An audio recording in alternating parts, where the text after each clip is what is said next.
ایک نوجوان کسی بزرگ کے پاس آیا،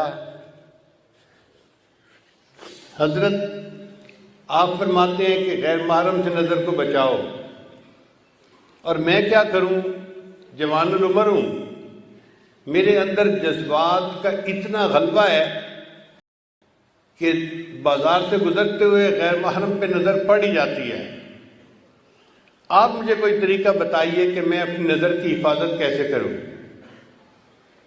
ان کا بھائی میں آپ کو بتا تو دوں گا طریقہ، لیکن آپ کو ایک کام کرنا پڑے گا۔ کون سا کام؟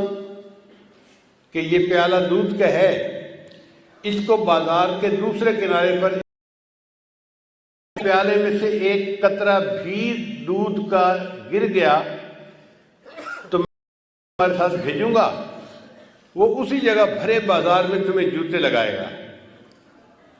اب وہ بندہ گھبرا گیا کہ بڑا احتیاط والا کام ہے، اگر بے احتیاطی ہوئی تو بھرے بازار میں جوتے پڑیں گے، میری ذلت ہوگی۔ چنانچہ اس نے پیالہ دودھ کا اپنے ہاتھ میں لیا اور بازار میں سے چلتا ہوا بالآخر دوسرے کنارے تک پہنچا اور ان بزرگوں کو پیالہ پہنچا دیا۔ واپس آ کے اس نے بڑے خوشی خوشی بتایا کہ حضرت میں نے الحمدللہ اس پانی کے وہ دودھ کے پیالے کو فلاں بزرگ تک پہنچا دیا، ایک قطرہ بھی دودھ کا نہیں گرا۔ ان کا اچھا یہ بتاؤ کہ آج تم نے بد نظری کتنی کی؟ حضرت وہ جو آپ نے مشتنڈا ساتھ بھیجا تھا نا کہ یہ جوتے مارے گا، اس کا خوف اتنا تھا کہ میرا دھیان ہی عورت کی طرف نہیں گیا، میں تو پورا راستہ یہ دیکھتا رہا کہ میرے دودھ کے پیالے میں سے ایک قطرہ بھی نیچے نہ گرے۔ مجھے دودھ کے چھلک جانے کا ڈر تھا، عورت کی طرف میری نظر نہیں اٹھی۔ ان بزرگوں نے فرمایا کہ یہی راز ہے کہ جن اہل اللہ کے دل میں یہ خوف ہوتا ہے کہ میرے دل سے ایمان کا پیالہ نہ کہیں چھلک جائے، ان کی نظر غیر محرم سے بچ جاتی ہے۔ وہ سمجھتے ہیں اگر نظر پڑ گئی تو کہیں ایمان میں خلل نہ آ جائے۔ اور یہ جو غیر محرم پہ نظر ہے نا، یہ بہت بڑا گناہ ہے۔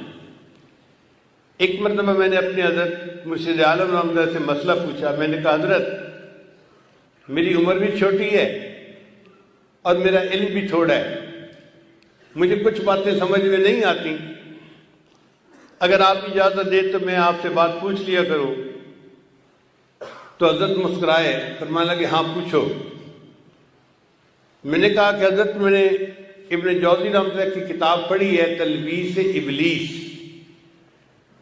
یعنی ابلیس کی مکاریاں۔ اس میں انہوں نے لکھا ہے کہ ایک حافظ قرآن تھا اور اس نے کسی غیر کے چہرے کو محبت کی نظر سے دیکھا تھا، اس کی سزا یہ ملی کہ وہ قرآن مجید کو بھول گیا۔ تو میں نے کہا حضرت یہ بات پڑھ کے میرے دل پہ ایک خوف طاری ہے،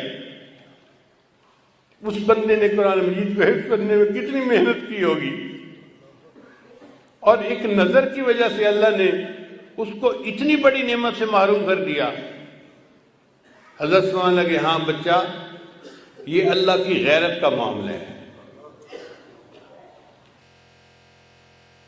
اور تفصیل بتا دیں، فرمانے لگے کہ اللہ بالکل نہیں چاہتے کہ میرا بندہ محبت کی نظر میری بجائے کسی غیر کی طرف اٹھائے۔ اگر کوئی اٹھاتا ہے تو اللہ تعالیٰ کو غیرت آتی ہے، اور اس غیرت کی وجہ سے اللہ اس کو نعمت سے محروم کر دیتے ہیں۔